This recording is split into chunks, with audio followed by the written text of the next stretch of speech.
Welcome back to the Transforming Trauma and Autoimmune Disease Masterclass.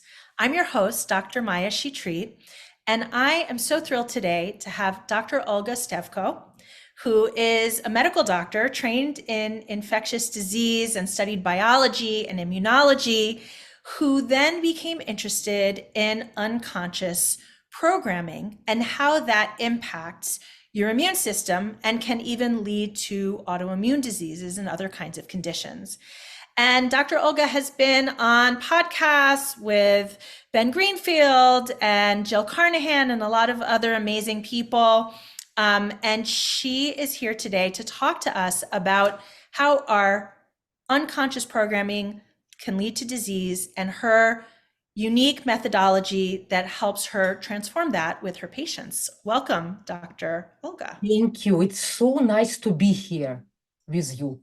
Well, I'm so thrilled to have you. And of course, as we were just saying before we came on, one of my greatest interests these days is around our programming and how to deprogram and reprogram, right, based on what happened in our early lives. So I'm very excited to dive into this with you. And I guess the first thing, just for our audience to understand, is what is unconscious programming? Actually, I believe nobody identified it very specifically. As an example, when you do a research about emotions like fear, anger, sadness, in that research, they tell you they are programmed. But nobody really is saying how they're programmed. And I believe that unconscious programs are formed as a result of stressful life events and also trauma, and including trauma that passed genealogically as transgenerational epigenetic inheritance. Mhm. And I believe it's what our unconscious mind is looking for patterns.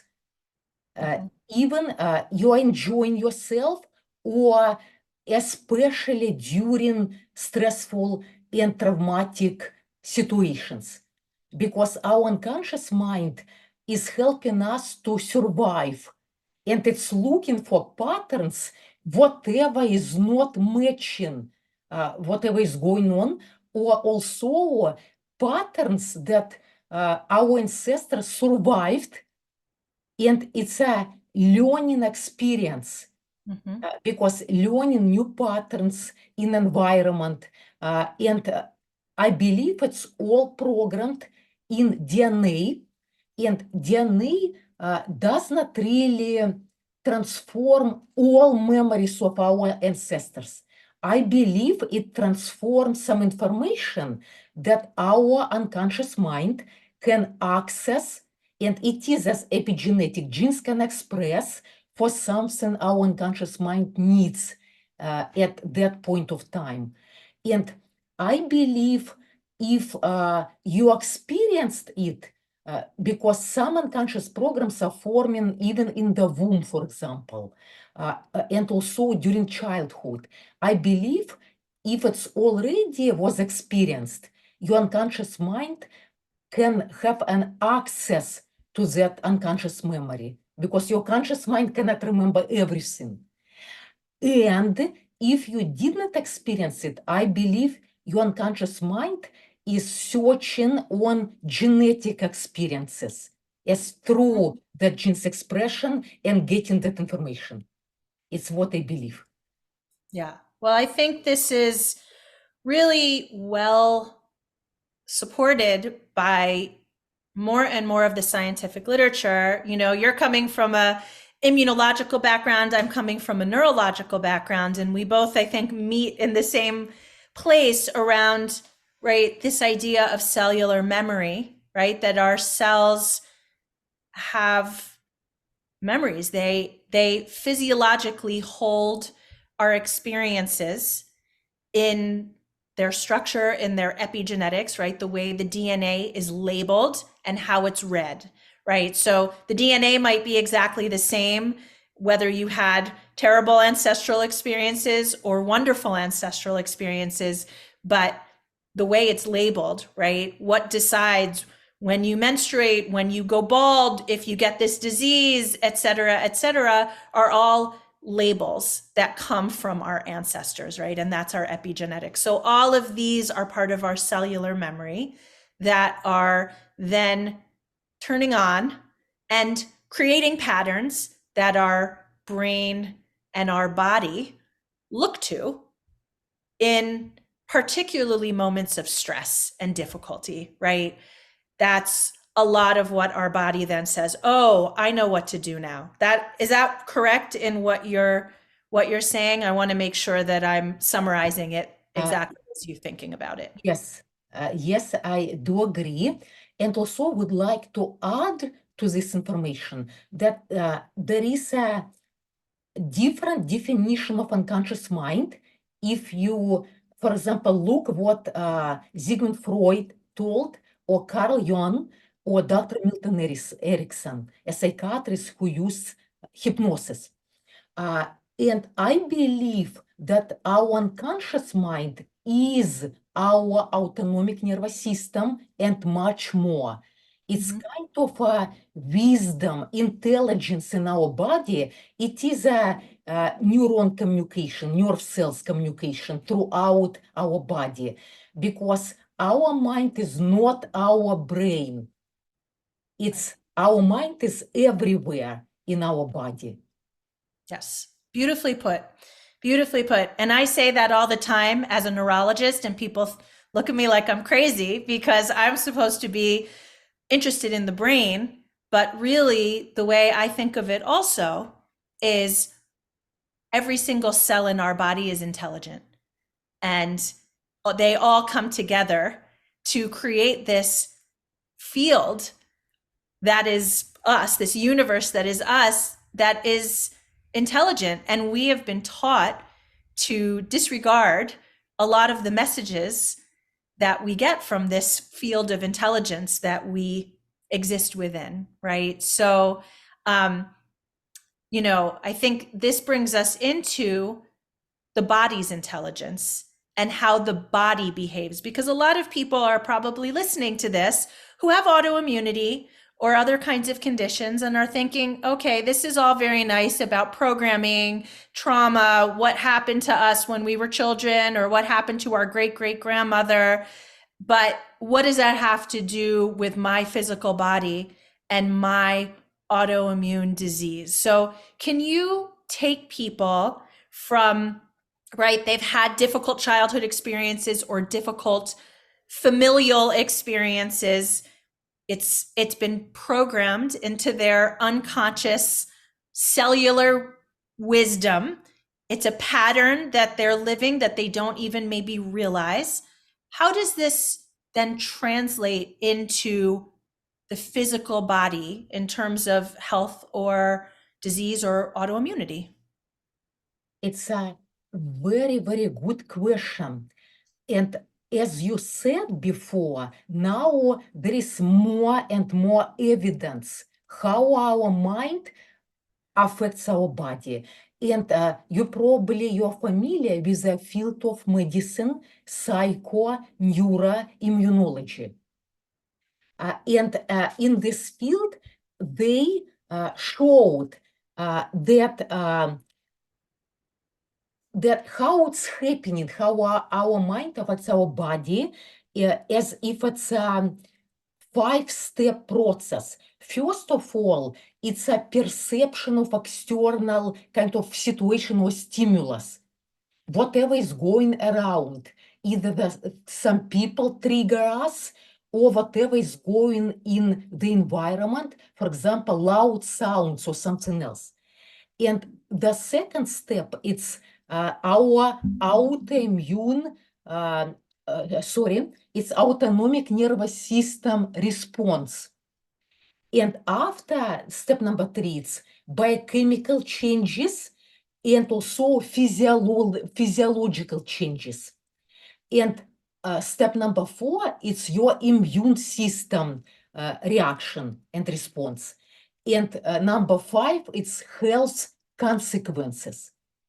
And I would like to give a fascinating example. What in that field, psychoneuroimmunology, I believe it's in that field, they documented, it's published in some medical literature.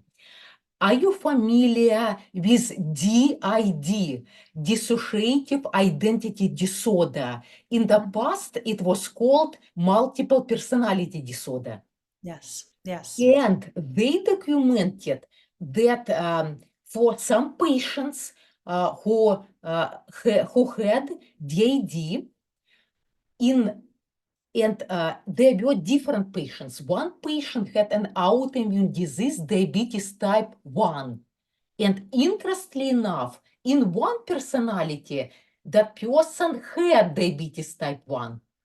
In another personality, all symptoms were gone. For another patient, another patient had severe allergies in one personality. In another personality, all symptoms of allergies are gone. You might ask how it's possible. There is one brain, one body. How it's possible in one person at some point to have diabetes type 1 and in another point do not have it.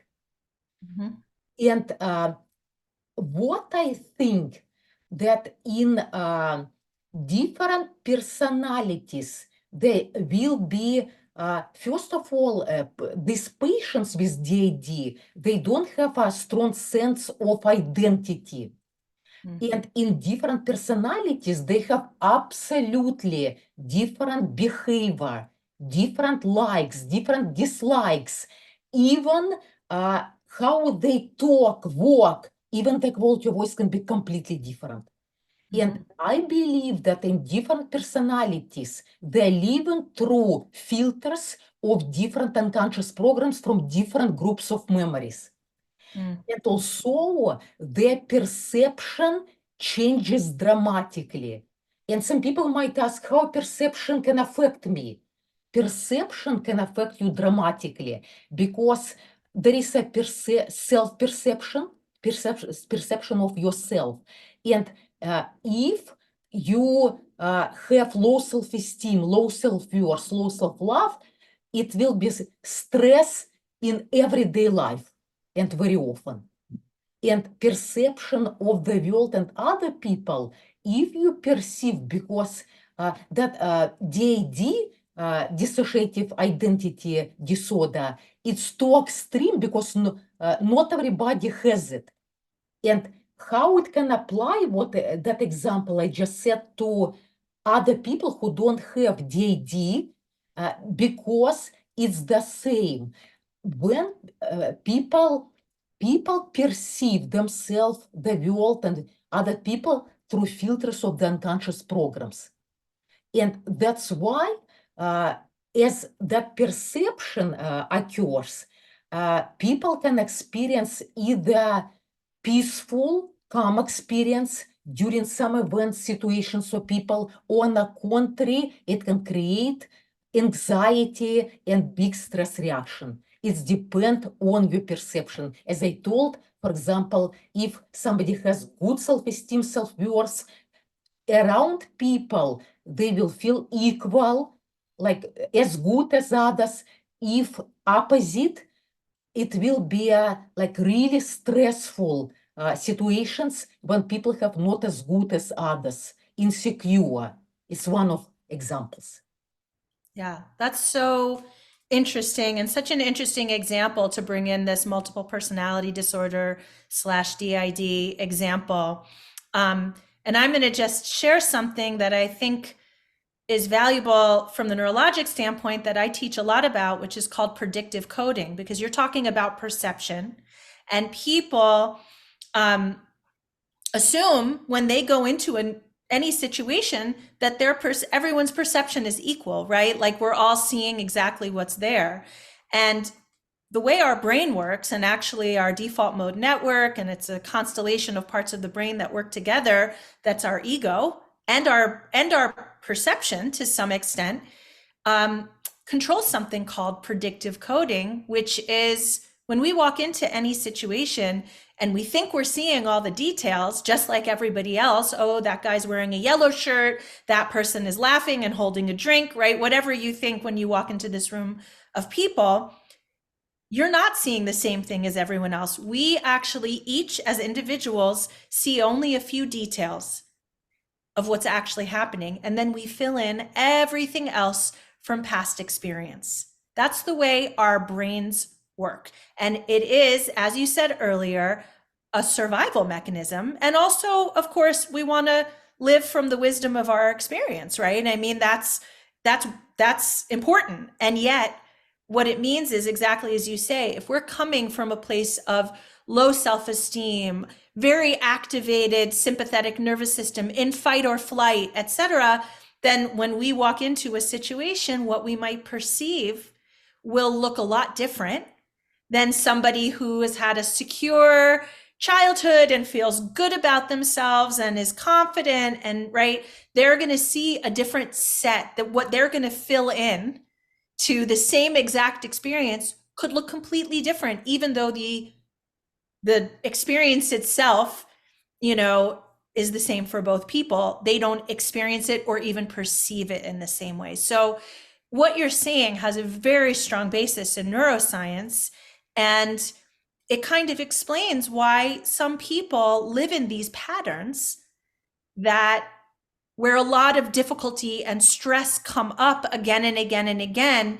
It's not just bad things happen to them again and again and again. It's also, and this isn't about blaming, by the way, it's just about understanding that, like, when you fill in stressful details, you know, in any situation, then the way you're going to respond and how you're going to interact and what you're going to attract is all going to keep you, in many cases, in this very activated, stressed place. Does that jibe with what you're saying? I completely agree with what you are saying, because I talked to some leading psychologists, and all of them, they told that it's very hard or sometimes impossible to change unconscious patterns and behavior.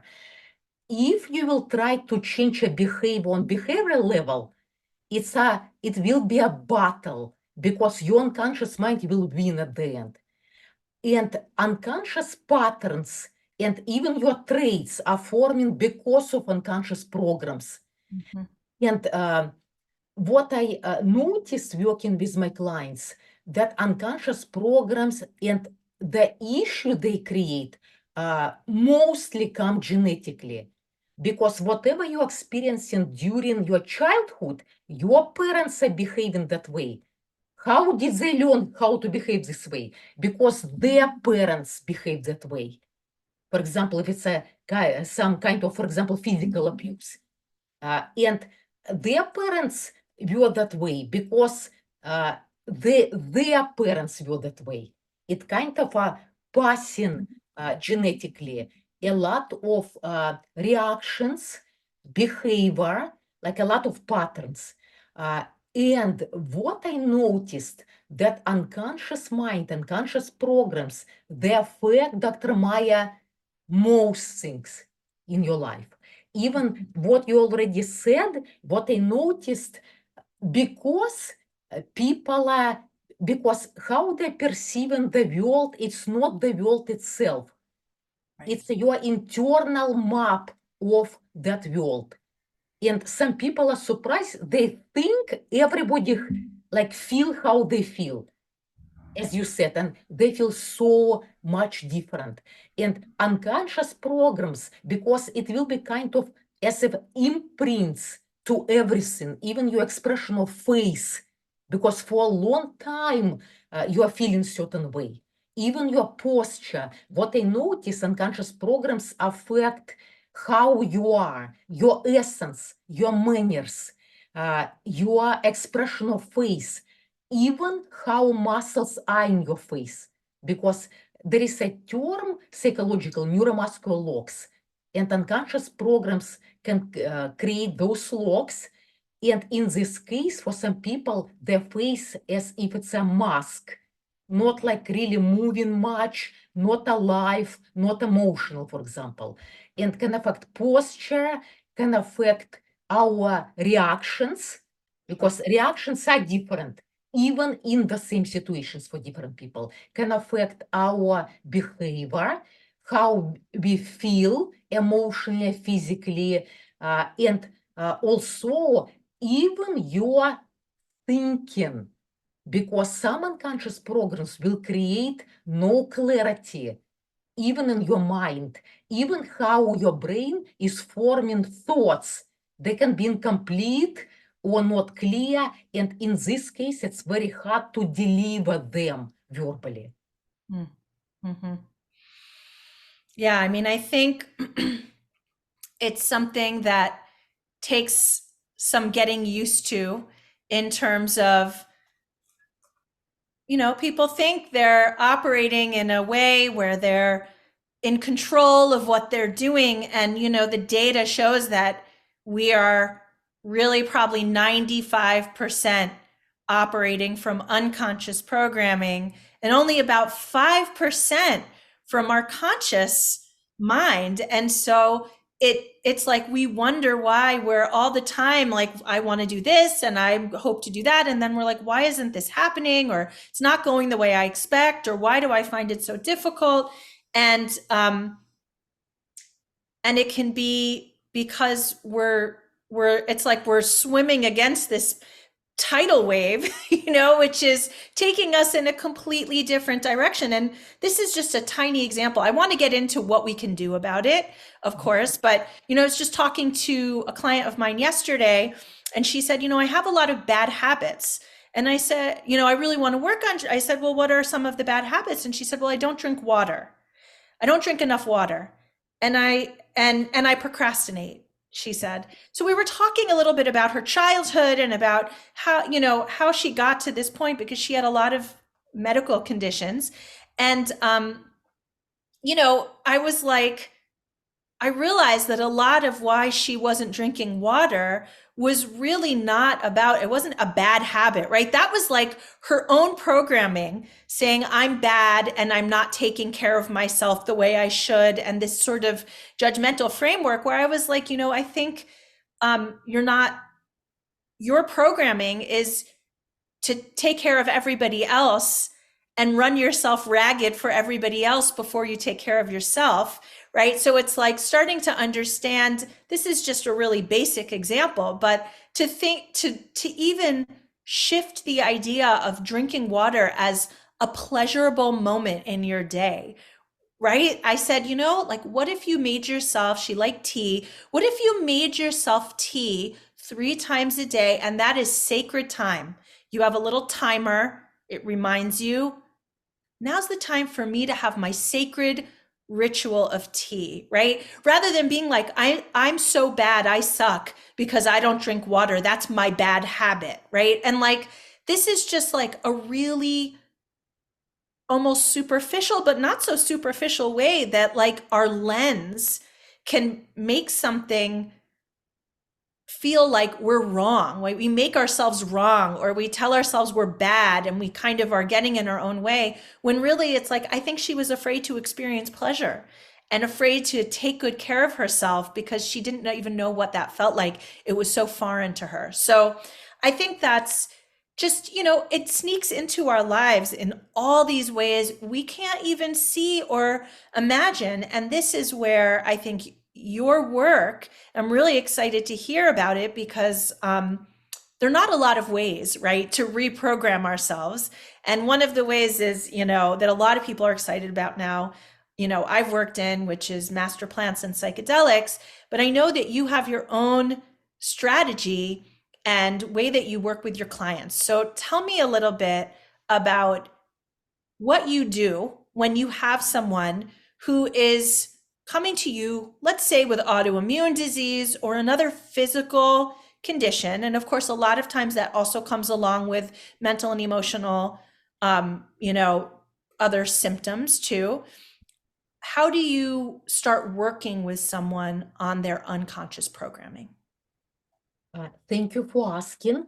And first of all, what you said about 95%, it is confirmed by neuroscience.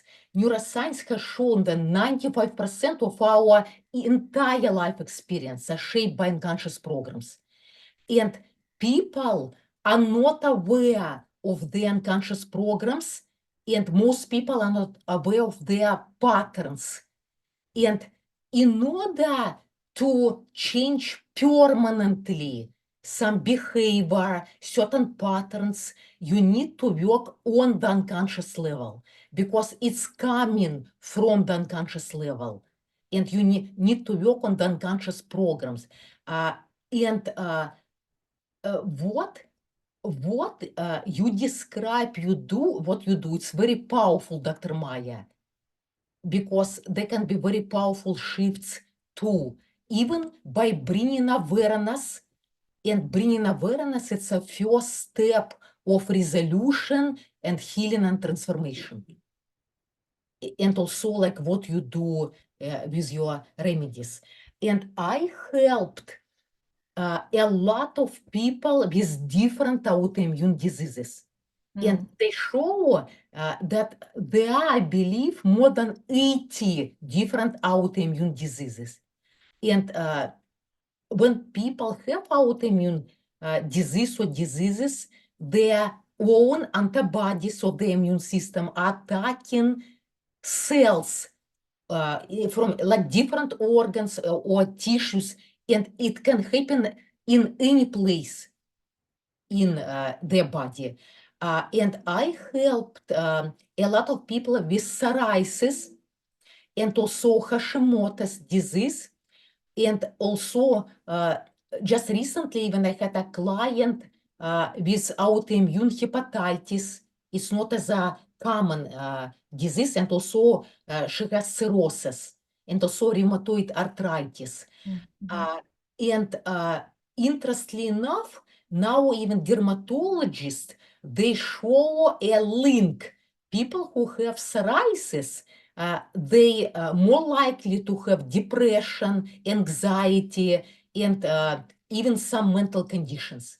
And like what I believe, whatever caused them those mental conditions, unconscious programs, as a result of that, like in psychoneuroimmunology, they showed it leads to biochemical and physiological processes that can affect skin and any other parts of human body.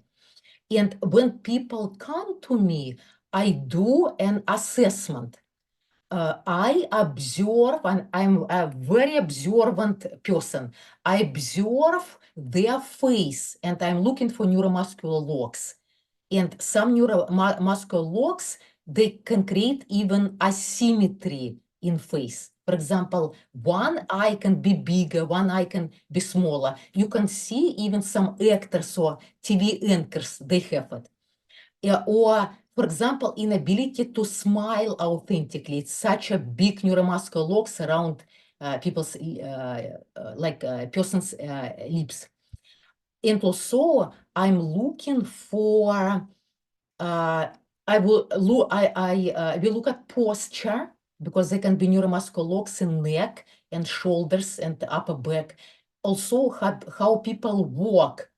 Either they walk like almost like robots, like no fluidity in body, like all like kind of like robots. Or some people are very, what do you call it? Gracious, elegant, it's more fluidity in body.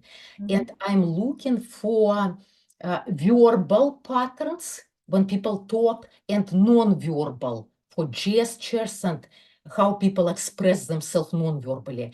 And also and also what they say, how they say, because through language patterns, you can get a lot of unconscious information about patterns. And also people do drawings. I will ask somebody to think about their condition, for example, psoriasis, and without thinking what to draw, mechanically express whatever is coming.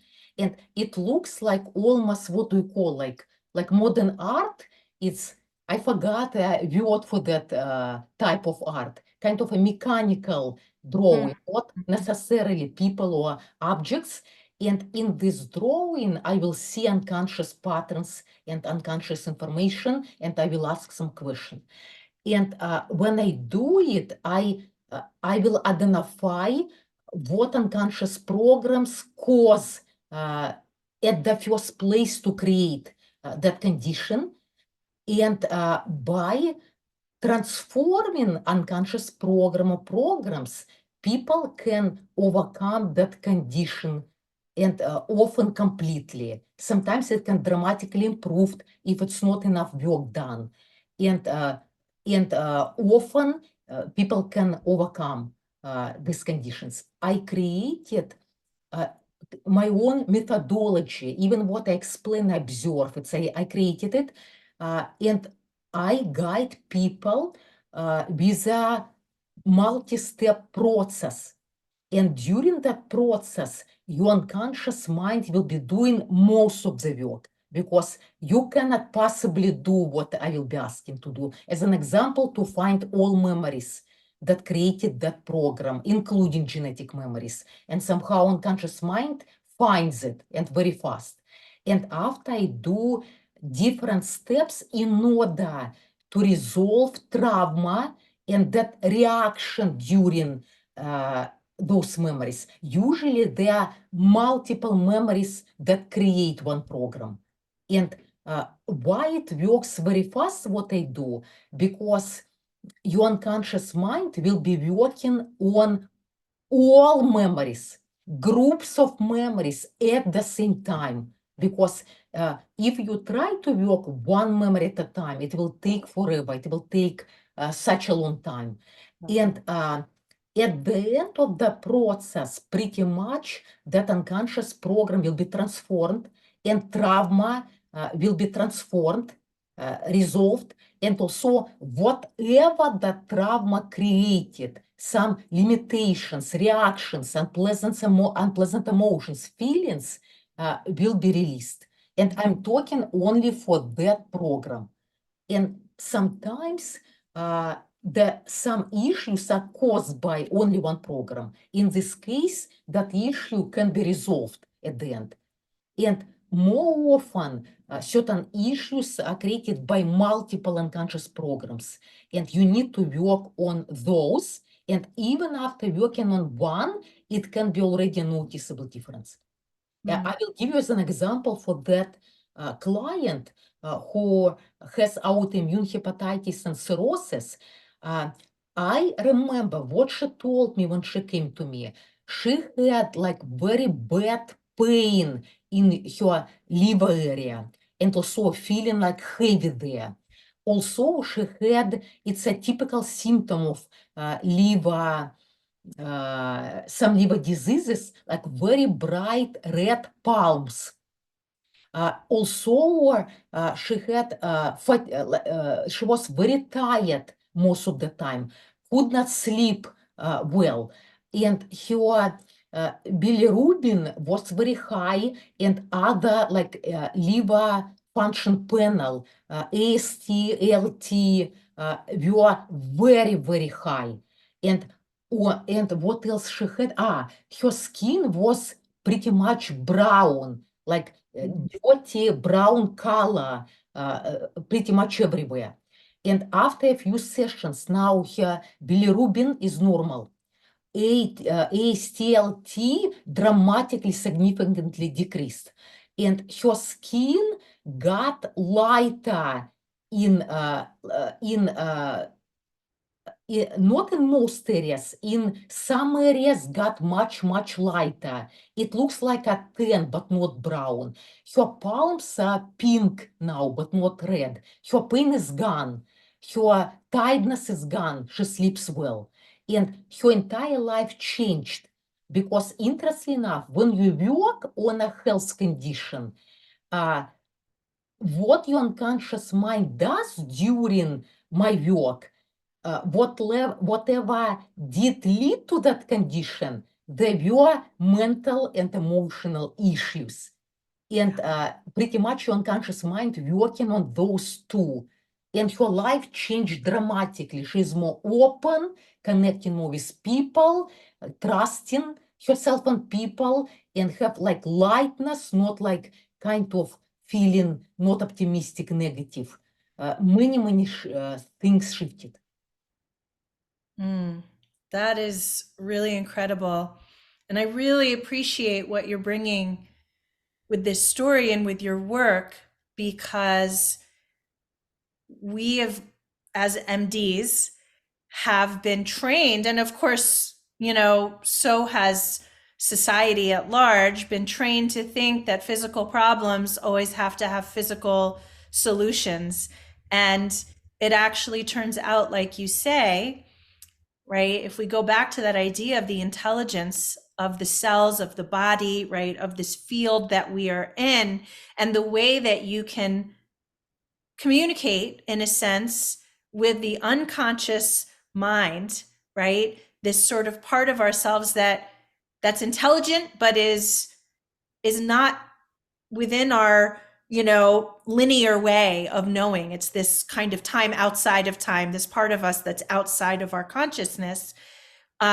It's so brilliant, and it's sort of, I don't necessarily like to use the word miracle, but it's what we would call miracles because we don't, we think in linear terms and in physical terms for physical conditions, but really when we access this unconscious programming, it seems very miraculous, right? To say these kinds of changes that someone can have just by working with kind of our unconscious programming. That's like, well, how is that going to help? But it can change everything. It can change, as you said, personality. It can change how the person's feeling, how the person's sleeping, how the person's thinking, and even things like lab results, right? It can change everything. And so I really love what you are doing and how you're working with people and how you're thinking about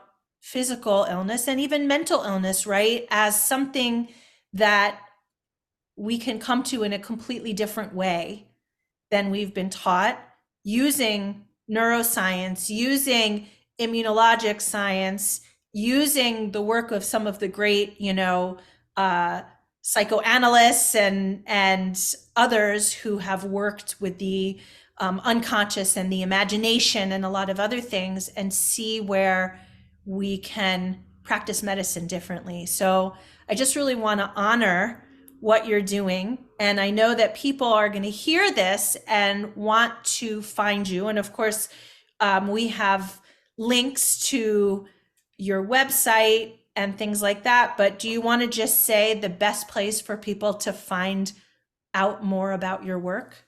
Just my website, drolga.com. It's drolga.com. Beautiful. And Beautiful. also, I would like to add, it's so interesting what came for sure that information during our sessions. Mostly what created it was genetic because of traumas second generations ago from her grandparents. And interestingly enough, some unconscious programs created for her to have fear, even on the unconscious level, and anger. And anger for her, it was kind of a suppressed anger because she only was maybe reacting when it was too much with irritation. But she is a kind person. And interestingly enough, I was thinking, if anger is suppressed, because it's a fight state of nervous system, in this case, it can turn on yourself. It's kind of fighting yourself, and antibodies are attacking some cells and tissues in your own body, Yeah, right? absolutely. Absolutely. Yeah, And I mean, I think oh, that's a lot of what autoimmunity is about, is actually, right, when we're talking about attacking ourselves, right? It's our that's right. own system attacking ourselves. So there's, fear response, or there's anger response, or there's this sense being very hard on ourselves, right? And that is like the way that this autoimmune pattern repeats the emotional and historical and maybe familial patterns that we have that we are acting out gets acted out on a cellular level inside of our bodies. I believe so. And studies now, they show that 80% of patients who have autoimmune diseases, prior of starting the disease, all of them, they had significant stress. Yeah. Yeah. Yeah, and that makes perfect sense, right? That there are these instigating kinds of experiences, but really, as you're saying, it's awakening something that already was living within us, whether from our own lifetimes or from our ancestors, right? That we've embodied, and then these instigating experiences, whether it be, you know, a viral infection or a car accident or, you know, a loss in our lives or a divorce or whatever it might be, then right, it kind of sets things off, and it's like it's it was all, the stage was set, and the instigator gets it going, right? But you know, what's really, I think, important that I'd like to at least close with is part of our job, I believe, as human beings, right? Whatever we kind of end up expressing, the challenges that we have, whether it be autoimmunity, whether it be maybe mental illness, whether it be any, there's a spectrum, right? And many people run into various struggles in their lives. There's this opportunity that we are being given to, I say, you know, heal generations both backwards and forwards. And that when we start to really look at our unconscious programming and our epigenetic programming and address it, we're changing things. We're healing something that all of our family and ancestors might have gone through on some level, and patterns also that might affect future generations for our children or, you know, others. And so there's something very potent and powerful when these things come up for us. We would never ask for them. We would never invite them on purpose with our conscious minds, but there's a way in which we are given an opportunity to heal generational trauma in two directions. And I think that's a very profound opportunity when we find the right team of people to support us in our healing. And so your work is so important, and I'm really excited to know more about it. And I really, really want to thank you for coming and talking about it here today. Thank you so much. Thank you. You are welcome, and thank you, Dr. Maya, for having me. It was an absolute pleasure. Thank you, everybody. And keep your eyes open for our next interview. Bye-bye.